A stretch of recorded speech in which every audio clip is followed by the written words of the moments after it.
Yo, it's your boy DJ Akademiks. What I deal with, yo, you guys never really see me switch it up like that, right? Huh? Now, my guest today is the reason why I gotta give y'all a little patois here, a little patois there, you me? I have to make sure to mix it up, I make sure I understand what I'm talking about. Now, you might be lost in the sauce, but I'm welcoming my fellow yard man in the building today. His name is Aljamain Sterling. He's the UFC Bantamweight champion, and he's from the same place I'm from, Jamaica, okay? So we got a lot to bond over, but today ain't about bonding. Today's about competition. We're gonna figure out who's the better player at Mortal Kombat, and we know how we give it up in the ring, but how is he gonna give it up once he's face to face with me on the sticks? We about to see what a real dandada.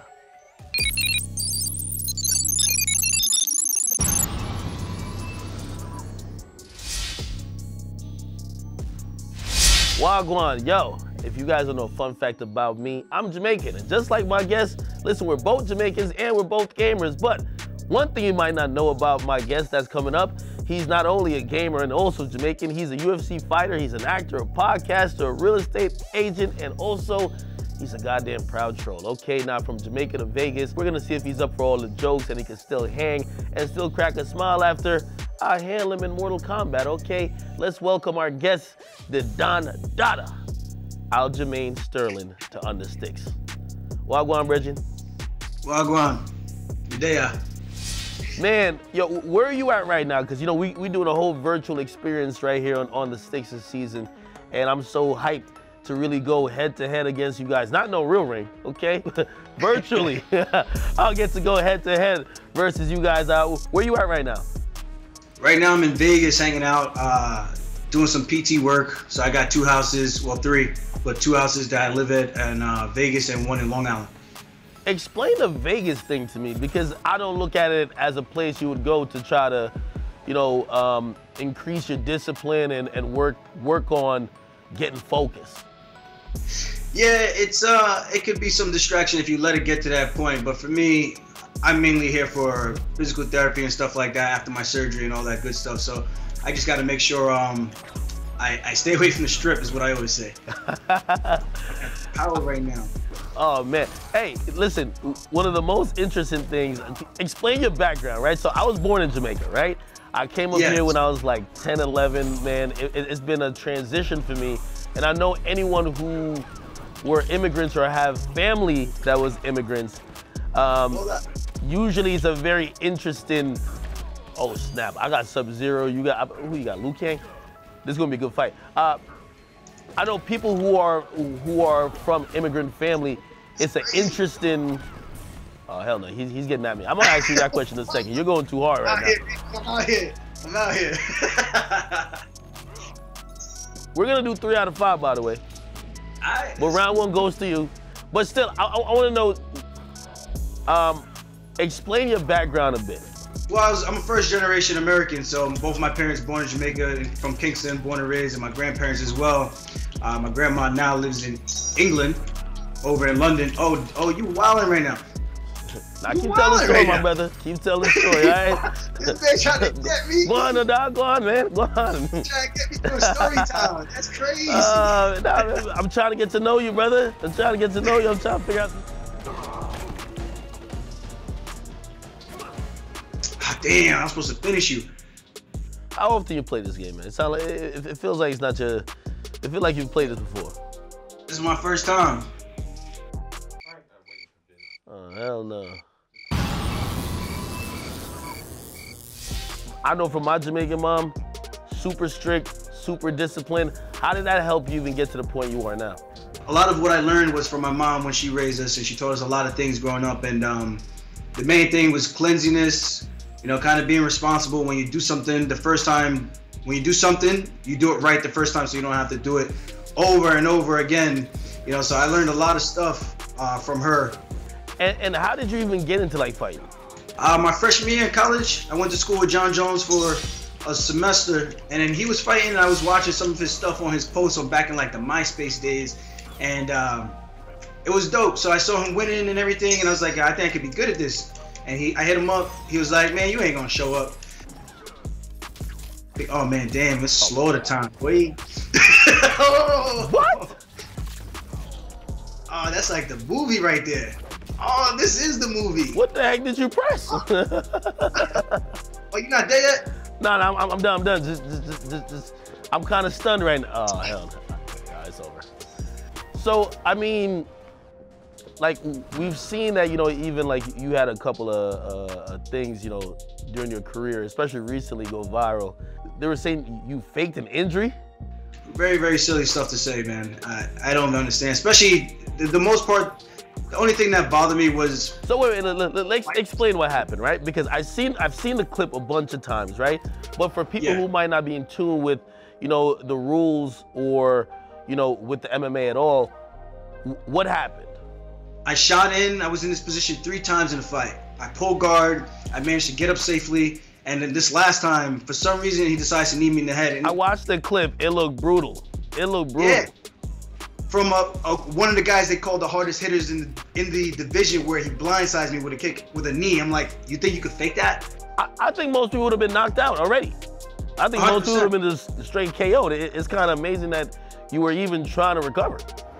1,000%. And it's unfortunate that like fighters would say something like that, especially if they've known what that feels like, being kneed in the head. Whether or not I should have continued, that's not even a debate. There should have been no reason for me to continue. I thought it was gonna be a no contest, and when I got the win, I was kind of confused. I was like, damn, I didn't think I was winning that fight. But they gave me the decision via DQ. It is what it is. Oh, you coming out serious this time? Nah, this guy is serious right here. This guy is serious right now. And I know, oh man, you might have to lock in for this one. I was gonna ask you a question, but you might have to lock in. This guy's serious right here. Oh, are you okay? Just wild out. There we go. Oh, there we go. There we go. This is the character you used last time. I learned a thing or two from you, okay? I'm still alive. Oh, how? Chill, fall back. No, stop it. Here we go. There we go. Yeah. Chill. There we go. I know you probably watched it a bunch of times and, like, you know, analyzed your performance. Is there anything you kind of learned and you're like, yo, I got to get better at? You know what? Yes and no, because I feel like on my best day, which is any other day other than that, I feel like that guy can't touch me. I mean, we've seen in the first round how So you're thinking it's an easy fight. You're not even saying, hey, this guy might have my number. No, I would never say it's an easy fight, but I do think I'm just a better fighter overall than Petr Yan. Wow, you're making this look like an easy fight. Jeez, hold up. Getting the beats right now, my friend. Oh, man. Yeah, but going back and watching the tape, knowing how I felt on that day, I could have been a little bit more conservative. In my head, I was thinking, okay, I just got to go. But now I watch it back, I'm like, if I just took my time, I could have maybe conserved my energy a little bit better. And that's the only thing I could really say. And just been like, I was just thinking, I got to get up on the scorecards, because if I don't, this fight is as good as done. Tell me a few things that, like, you know, how do you get in the opponent's head? Is there anything that, you know, you ever do to try to distract an opponent, get them off their game? What are the tricks to the trade? And I see you got the chain on. I don't know if you got that on for me or you just trying to project for your next fight, but that's just straight luck. You're a little bit flashy with it, man. Don't do me like that. Don't do me like that.